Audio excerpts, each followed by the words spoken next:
Corona virus వ్యాప్తి చెందిన తర్వాత ప్రపంచవ్యాప్తంగా అందరి నోట ఏదైనా ద్వేషించబడిన దేశం ఉంది అంటే అది చైనానే. ఏదేమైనప్పటికీ ప్రపంచంలోనే వేగంగా అభివృద్ధి చెందుతున్న ఆర్థిక వ్యవస్థ కలిగి ఉన్నది కూడా చైనానే. టాప్ 10 పవర్ఫుల్ కంట్రీస్ లిస్ట్ లో టాప్ 3గా నిలిచిన చైనా గురించి ఈ వీడియోలో అయితే మాట్లాడుకోబోతున్నాం. వారి యొక్క పురాతన నాగరికత గురించి, వారి యొక్క సాంప్రదాయాల గురించి, వారి ప్రత్యేకతలు, వారి అలవాట్లు, వారి ఆహారం, వారి శృంగారపు కల్చర్, ఇలాంటివి మరెన్నో ఈ వీడియోలో అయితే తెలుసుకోబోతున్నాం. వీడియోను ఎండ్ వరకు చూడగలరు. చాలా ఇంట్రెస్టింగ్ విషయాలు అయితే తెలుపబడ్డాయి. లేట్ చేయకుండా అయితే మనం టాపిక్ లోకి అయితే వెళ్ళిపోదాం. మనం చైనా అని పిలువబడే ఈ దేశం యొక్క అసలైన అధికారిక నామం పీపుల్స్ రిపబ్లిక్ ఆఫ్ చైనా. వైశాల్యం పరంగా చూసుకుంటే ప్రపంచంలోనే 4వ స్థానంలో చైనా నిలిచింది. చైనా గురించి మొట్టమొదటిగా మనం మాట్లాడుకోవాల్సింది ఆ దేశం యొక్క జనాభా గురించే. 150 కోట్లకు పైగానే జనాభా సంఖ్యను కలిగి ఈ దేశం అనేది ప్రపంచవ్యాప్తంగా అత్యధిక జనాభా సంఖ్యను కలిగి ఉన్న దేశంగా చైనా మొదటి స్థానంలో నిలిచింది. ఒక్క మాటలో చెప్పాలంటే సింగపూర్, కువైట్, స్విట్జర్లాండ్, శ్రీలంక ఇలాంటి 100కు పైగా దేశ జనాభాలను కలిపితే గాని చైనా జనాభాతో సమానం కాలేదు. అంతలా అత్యధిక జనాభాను చైనా కలిగి ఉంది. చైనా దేశ రాజధాని బీజింగ్ నగరం. అంతేకాదు చైనాలో షాంఘై సిటీ తర్వాత 2వ అతిపెద్ద నగరం కూడా ఇదే. కేవలం ఈ నగరంలోనే 2 కోట్లకు పైగా జనాభా నివసిస్తున్నారు. చైనా దేశ డబ్బుని యాన్ అని పిలుస్తారు. వీరి యొక్క యాన్ వచ్చేసి మన ఇండియన్ కరెన్సీలో 11 రూపాయల 30 పైసలకు సమానం. వీరి దేశ ఫ్లాగ్ ని national flag of people republic of China మరియు 5 స్టార్ రెడ్ ఫ్లాగ్ అని కూడా పిలుస్తారు. వీరి ఫ్లాగ్ అనేది రెడ్ కలర్ పైన 5 గోల్డెన్ స్టార్స్ ని కలిగి ఉంటుంది. వీటి వెనుక ఉన్న అర్థం ఏమిటంటే రెడ్ కలర్ అనేది కమ్యూనిస్ట్ విప్లవాన్ని సూచిస్తుంది. అలాగే ఈ 5 స్టార్లలో పెద్ద స్టార్ అనేది కమ్యూనిస్ట్ పార్టీకి గుర్తుగా ఉండగా మిగిలిన 4 చిన్న స్టార్లు అనేవి దేశ ప్రజలకు వ్యాఖ్యానించగా, ఇలా ఈ పెద్ద స్టార్స్ చుట్టూ ఈ 4 స్టార్లు ఉండటం అనేది ఈ కమ్యూనిస్ట్ పార్టీ నాయకత్వం అనేది చైనా ప్రజల యొక్క ఐక్యతను సూచిస్తుందని తెలిపే విధంగా దీన్ని రూపొందించారు. 2వ ప్రపంచ యుద్ధంలో చైనా జపాన్ ని ఓడించాక, అలాగే తమ దేశంలోని ప్రధాన భూభాగం యొక్క కుయోమితాంగ్ ని ఓడించాక 1948లో అక్టోబర్ 1న ఒక స్వతంత్ర దేశంగా చైనా ఏర్పడింది. అందువలన వీరి నేషనల్ డేని అక్టోబర్ 1గా జరుపుకుంటారు. వీరి నేషనల్ సింబల్స్ వచ్చేసి డ్రాగన్ మరియు డ్రైంట్ పాండా. వీరి నేషనల్ కలర్స్ వచ్చేసి రెడ్ మరియు ఎల్లో. చైనా హిస్టరీ గురించి సింపుల్ గా చెప్పాలంటే ఎన్నో శతాబ్దాలుగా చాలా మంది చక్రవర్తులు దేశాన్ని పరిపాలించారు. చివరిగా క్వింగ్ రాజవంశం యొక్క చక్రవర్తి 1912 వరకు చైనాను పరిపాలించి పదవి నుండి తొలగారు. ఆ తర్వాత 2వ ప్రపంచ యుద్ధం మొదలయ్యి ప్రపంచవ్యాప్తంగా అన్ని దేశాల్లో రక్త విసర్జన జరుగుతూ వచ్చింది. ఇదే సమయంలో అంటే 1937 నుంచి 45 వరకు కూడా, అంటే 8 సంవత్సరాల వరకు కూడా జపాన్ దేశం చైనాను పూర్తిగా ఆక్రమించి పాలించేది. చైనాలో ఉన్న పారిశ్రామిక ప్రాంతాల్లో వనరులను, ప్రభుత్వాన్ని అన్నిటినీ కూడా స్వాధీనం చేసుకుంది. చైనాని ఎంత బలహీనంగా చేశాయి. కానీ చివరికి 1948లో చైనా ప్రజల నుండి పుట్టుకొచ్చిన కమ్యూనిస్ట్ పార్టీ అనేది జపాన్ని ఓడించి తరిమి కొట్టి చివరికి తమ స్వతంత్రాన్ని సాధించుకుంది. అప్పటి నుంచి రాజ్యాంగం పరంగా వారి దేశ అధ్యక్షుడిని ప్రజలు ఎన్నుకుంటూ పరిపాలించుకుంటూ రావటం జరిగింది. ఇక చైనా మ్యాప్ విషయానికి వస్తే చైనా అనేది ఆసియా ఖండంలో తూర్పు భాగంలో ఉంది. వైశాల్యం పరంగా చూస్తే ఆసియాలో ఉన్న 48 దేశాల్లో 2వ అతిపెద్ద దేశంగా చైనా నిలిచింది. ఈ దేశం తన దేశ సరిహద్దుల్ని 14 దేశాలతో పంచుకుంటుంది. వాటిల్లో ఇండియా ఒకటి కాగా మిగిలినవి Russia, Mongolia, Kazakhstan, Kazakhstan, Afghanistan, Pakistan, Burma, Nepal, Myanmar, Vietnam మరియు నార్త్ కొరియా. చైనీస్ క్యాలెండర్ అనేది ప్రపంచంలోనే అత్యంత పురాతనమైన క్యాలెండర్. ఇది వారు చంద్రుల్ని బట్టి తయారు చేశారు. అంతేకాదు చైనా ప్రజలు సంవత్సరంలో ఉండే 12 నెలలను 12 రకాల జంతువులతో సూచిస్తారు. అవే ఎలుక, ఎద్దు, పులి, కుందేలు, డ్రాగన్, పాము, గుర్రం, గొర్రెలు, కోతి, కోడి పుంజు, కుక్క మరియు పంది. ఇలా ఈ 12 జంతువులను సూచించడం వెనక ఉన్న కారణం వీరి పురాణాల్లోని ఎవెలగేట్ స్టోరీలో తెలిపినది ఏమిటంటే జడే చక్రవర్తి తనకి కాపలాగా ఈ 12 జంతువులను ఎన్నుకోవాలి అనుకున్నాడు. అందువలనే ఈ రాశి చక్రాన్ని 12 జంతువులతో సూచించబడినది అని తెలిపారు. రవాణా మార్గం ద్వారా చూస్తే చైనాలో రైలు ద్వారా రవాణా మార్గం అనేది ఎక్కువగా ఉపయోగిస్తున్నారు. అది ఎంతలా అంటే వీరి దేశంలో ఉన్న రైల్వే లైన్ పొడవుతో భూమి చుట్టూ ఒకటి కాదు ఏకంగా 2 సార్లు చుట్టి రావచ్చు. మనం గమనిస్తే ఎక్కువగా ఇలా చైనా వారు తమ భోజనాన్ని చాప్ స్టిక్స్ ద్వారా తింటూ ఉంటారు. కానీ నిజానికి 5000 సంవత్సరాల క్రితం చైనాలో ఈ చాప్ స్టిక్స్ అనేవి కేవలం వంట తయారు చేయడానికి మాత్రమే ఉపయోగించేవారు, తినడానికి కాదు. కాలక్రమాన వీటిని ఆహారం తినడానికి ఉపయోగిస్తున్నారు. స్కై స్క్రాపర్స్ అంటే చాలా ఎత్తుగా పొడవుగా ఆకాశాన్ని తాకేటట్లుగా కనిపించే బిల్డింగ్స్ ని స్కై స్క్రాపర్స్ అని పిలుస్తారు. ప్రపంచంలోనే ఏ నగరంలో లేనంతగా చైనాలోని హాంకాంగ్ వీటిని కలిగి ఉంది. దాదాపుగా ఇలాంటి 405 స్కై స్క్రాపర్స్ ని హాంకాంగ్ కలిగి ఉంది. చైనా వారి దేశ జాతీయ భాష మండారియన్. మెజారిటీ చైనా ప్రజలు ఈ భాషని మాట్లాడుతున్నారు. ఈ చైనా భాష గడులు, గీతలు, బొమ్మలు చాలా చిత్రంగా సంక్లిష్టంగా ఉంటుంది. అక్కడ నిఘంటువుల ప్రకారం చూస్తే ఈ భాషలో సుమారు 56,000 గుర్తులు ఉన్నాయి. వీటిలో ఎక్కువగా మాత్రం 3,000 గుర్తులను వాడతారు. ఇవి వస్తే 99% చైనా భాషలను నేర్చుకున్నట్టే. ఇక చైనా అక్షరాలను రాయాలంటే కనీసంగా 1 గీత నుండి గరిష్టంగా 64 గీతల వరకు అక్షరాన్ని బట్టి గీయాల్సి ఉంటుంది. మనం వినే కెచప్ అనే పదం లైక్ టొమాటో కెచప్ అని ఇలాంటి వాటిల్లోని ఈ కెచప్ అనే పదం చైనీస్ పదమైన ఊరగాయ చేప సాస్ అనే పదం నుండి పుట్టింది. ప్రపంచంలోనే అత్యధిక సంఖ్యలో పందుల్ని పెంచుతున్న దేశం చైనానే. అది ఎంత అంటే ఈ భూమి మీద ఉన్న పందుల సంఖ్య మొత్తంలో సగం పైన పందులు చైనాలోనే ఉన్నాయి. దాదాపుగా ఇక్కడ ప్రతి సంవత్సరం 35 కోట్ల పైగా పందుల్ని అక్కడ ప్రజలు ఆహారంగా తింటున్నారు. కళలకు, చేతి వృత్తులకు చైనాలో సుదీర్ఘ చరిత్ర ఉంది. వేలాది సంవత్సరాల క్రితం నుండే పట్టు, జడే, కాంస్య, కలప మరియు కాగితాలను ఉపయోగించి వస్తువులను తయారు చేయడం కనిపెట్టింది చైనీయులే.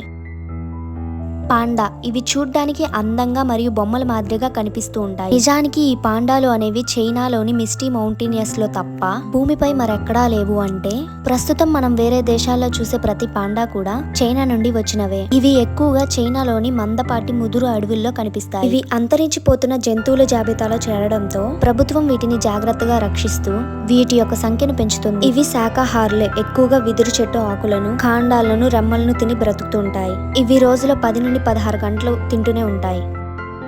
చైనా ప్రస్తుత ప్రెసిడెంట్ జింగ్పింగ్. చైనా చాలా శక్తివంతమైన ప్రభుత్వాన్ని కలిగి ఉంది. అభివృద్ధి పరంగా ఎప్పుడు కూడా ముందంజలోనే ఉంటుంది.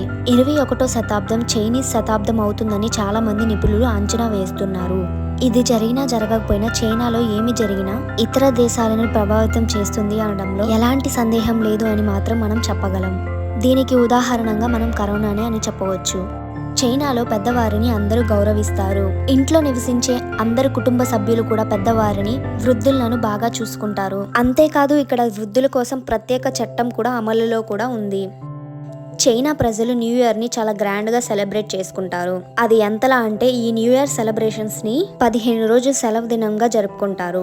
దీన్ని సాధారణంగా జనవరి లేదా ఫిబ్రవరిలో జరుపుకుంటారు. ఇక్కడ క్రిస్మస్ కంటే కూడా న్యూ ఇయరే చాలా బాగా పాపులర్.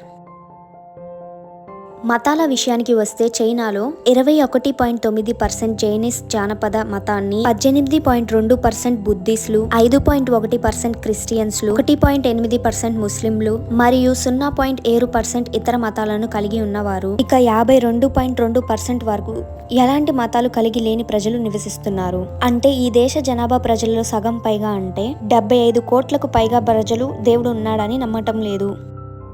ఇప్పుడు మనం ఎంతో ఇష్టపడి తింటున్న ఐస్ క్రీమ్ ని కనిపెట్టింది చైనా వారే. దీన్ని 4000 సంవత్సరాల క్రితమే చైనీయులు కనిపెట్టారు. వీరు మొదట్లో పాలని, మంచుని, రైస్ మిశ్రమాన్ని వీటిని ఉపయోగించి ఐస్ ని తయారు చేసేవారు. చైనీయులు కూడా నంబర్ 4 ని 4వ సంఖ్యని దురదృష్ట సంఖ్యగా భావిస్తారు. దీన్ని మరణానికి అర్థంగా భావిస్తారు. అందువలనే వీరి ఫోన్ నంబర్లలో, ఇంటి అడ్రస్లలో, అలాగే బిల్డింగ్లలో, లిఫ్ట్లలో 4వ నంబర్లు లేకుండా చూసుకుంటారు. సాధారణంగా పెళ్లిళ్లలో వధువులు వైట్ కలర్ డ్రెస్ ని ధరిస్తారు. కానీ చైనాలో మాత్రం వధువు వైట్ కలర్ దుస్తులకు బదులుగా రెడ్ కలర్ ని ధరిస్తారు. దీనికి గల కారణం చైనాలో రెడ్ కలర్ ని లక్కీ కలర్ గా భావించడమే. మన భారతదేశంలో తాజ్ మహల్ అనేది ఒక సమాధి అయినప్పటికీ ఎంతో పేరుని తన నిర్మాణంలో ఉన్న ప్రత్యేకత ఆధారంగా పొందింది. ఇలాంటిదే చైనాలో కానీ మరొక విధంగా చాలా ప్రత్యేకతను పొందింది. అదే చైనాలోని టెరాకోటా ఆర్మీ. చైనాలోని మొదటి చక్రవర్తి అలాగే క్యూన్ వంశపు స్థాపకుడైన షీ హ్యూగాండే రాజు చనిపోయినప్పుడు అతని సమాధి గొప్పగా ఉండటం కోసం అతని సమాధి దగ్గర మట్టితో 8,000 టెర్రాకోట్ల సైనికుల యొక్క శిల్పాలను, అనేక గుర్రాలు మరియు రథాల యొక్క శిల్పాలను దాదాపుగా 37 సంవత్సరాలు కష్టపడి ఆ సమాధి చుట్టూ నిర్మించారు. ఇది చూసేందుకు ఒక రాజు తన సైన్య బలంతో యుద్ధానికి బయలుదేరినట్లుగా కనిపిస్తుంది. కానీ కాలక్రమేణా ఈ మట్టి శిల్పాలు శిథిలమవుతూ వస్తున్నాయి. చైనా యొక్క అద్భుతాల్లో మొదటి స్థానంలో ఎప్పటికీ నిలిచి ఉండేది the great wall of China. ప్రపంచంలోనే అతి పొడవైన గోడ ఇది. ఈ గోడ వెనుక చారిత్రాత్మక కథే ఉంది. పూర్వకాలంలో రాజ్యాలను కాపాడుకునేందుకు అప్పట్లో భారీ ఎత్తుల్లో ఇలాంటి గోడలను రాజులు కట్టేవారు.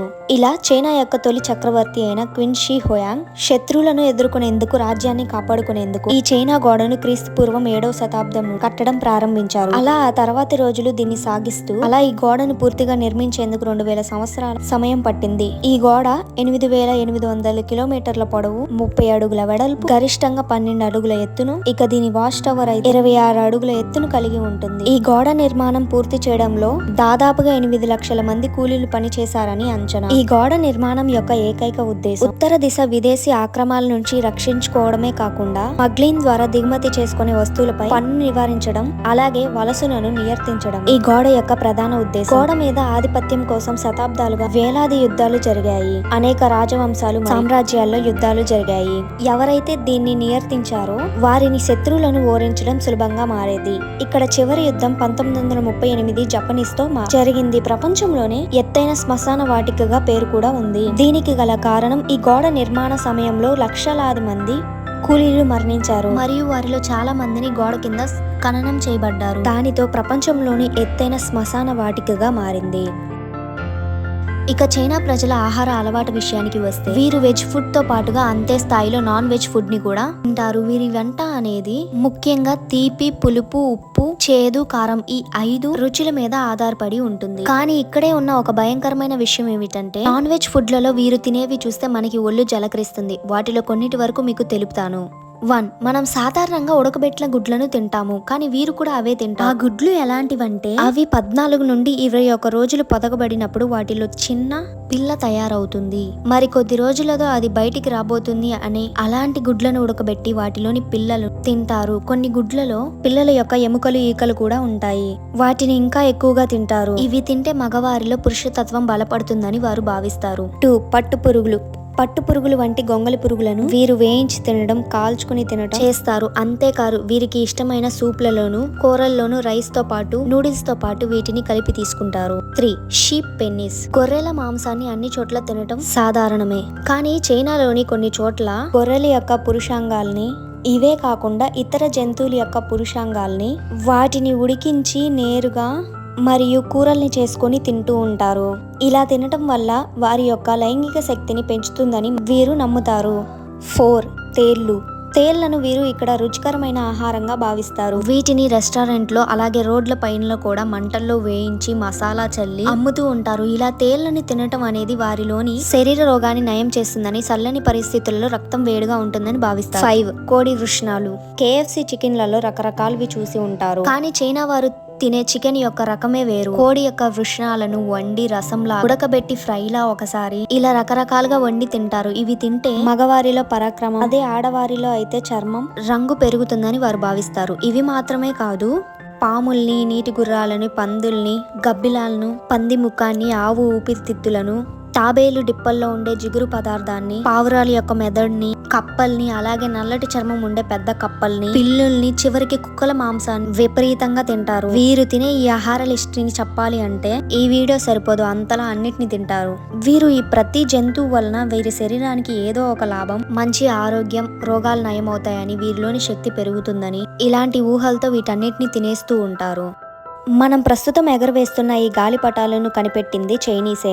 దాదాపుగా 3000 సంవత్సరాల క్రితమే చైనీస్ గాలిపటాలను ఎగరవేయడం కనిపెట్టారు. అలాగే మనం కాల్చే టపాసులు, బాణాలు, గన్ పౌడర్ ఇలాంటి అన్నిటినీ మొదటిగా వీరే కనిపెట్టారు. ప్రపంచ వ్యాప్తంగా బాణ సంశయ ఎగుమతుల్లో 85% వాటా చైనానే కలిగి ఉంది. అలాగే డబ్బుని కాగితం రూపంలో ప్రింట్ చేసి వాడటం అనేది కనిపెట్టింది చైనానే. అంతేకాదు ప్రపంచ వ్యాప్తంగా తయారవుతున్న ఫోన్లలో 70% సెల్ ఫోన్లు చైనాలోనే తయారవుతున్నాయి. మనం ఉపయోగించే హువాయి, ఐ, Oppo, Vivo, Redmi, Realme, OnePlus, iQOO, Coolpad ఇవన్నీ మొబైల్ కంపెనీస్ కూడా చైనా వారివే. ఈ దేశంలో ఫేస్బుక్ బ్యాన్ చేశారు. దీనికి బదులుగా బైడు వి చాట్ ని ఉపయోగిస్తున్నారు. అలాగే యూట్యూబ్ ని కూడా బ్యాన్ చేశారు. దీనికి బదులుగా యూకుతుడా అనే యాప్ ని ఉపయోగిస్తున్నారు. ప్రపంచంలోనే అతిపెద్ద ఆర్మీని అమెరికా లేదా రష్యా కలిగి ఉందని భావిస్తారు. కానీ నిజమేమిటంటే అతిపెద్ద ఆర్మీని చైనా కలిగి ఉంది. చైనా సైన్యంలో 21,83,000 మంది సైనికులు యాక్టివ్ లో ఉండగా 5 లక్షల మంది సైనికులు రిజర్వ్ లో రెడీగా ఉండడంతో స్ట్రాంగెస్ట్ మిలిటరీ కలిగి ఉన్న దేశంగా చైనా నిలిచింది. ఇక చైనా యొక్క శృంగార కల్చరల్ విషయానికి వస్తే ఇక్కడ ఈ కల్చర్ అనేది విపరీతంగా ఉంది. 1989 ముందు వరకు కూడా పెళ్లికి ముందు శృంగారం, లైంగిక సంబంధం కలిగి ఉన్న వారి శాతం 15.5% ఉండగా ప్రస్తుతం ఇది 71% వరకు పెరిగిపోయింది. ఇతర దేశాల మాదిరిగానే పెళ్లికి ముందు శృంగారం చేయడం అనేది ఇక్కడ సర్వసాధారణంగా మారిపోయింది.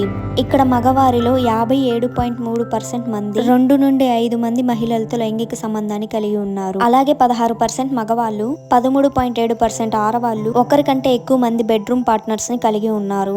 ఇక్కడ ఆడవారు కానీ మగవారు కానీ శృంగారం కోసం రేషుల వద్దకు వెళ్తున్నారు. అత్యధిక సంఖ్యలో జనాభాలు కలిగి ఉండటం వలన ఇక్కడ శృంగారం అనేది చిన్న వయసులోనే సర్వసాధారణంగా మారిపోయింది. సో ఇది ఫ్రెండ్స్ చైనాకి సంబంధించిన 30 విషయాలు. మీరు ఏ దేశం గురించి తెలుసుకోవాలనుకుంటున్నారో ఆ కంట్రీ నేమ్ ని కామెంట్ బాక్స్ లో నాకు తెలపండి. వీడియో కనుక మీకు నచ్చినట్లయితే జస్ట్ లైక్ చేయండి చాలు. ఇలాంటి మరెన్నో ఇన్ఫర్మేటికల్ అప్కమింగ్ వీడియోస్ ని పొందేందుకు మన ఛానల్ అయితే సబ్స్క్రైబ్ చేసుకుని నోటిఫికేషన్ బెల్ ని ఆన్ చేసుకోగలరు. Thank you for watching. Have a good day.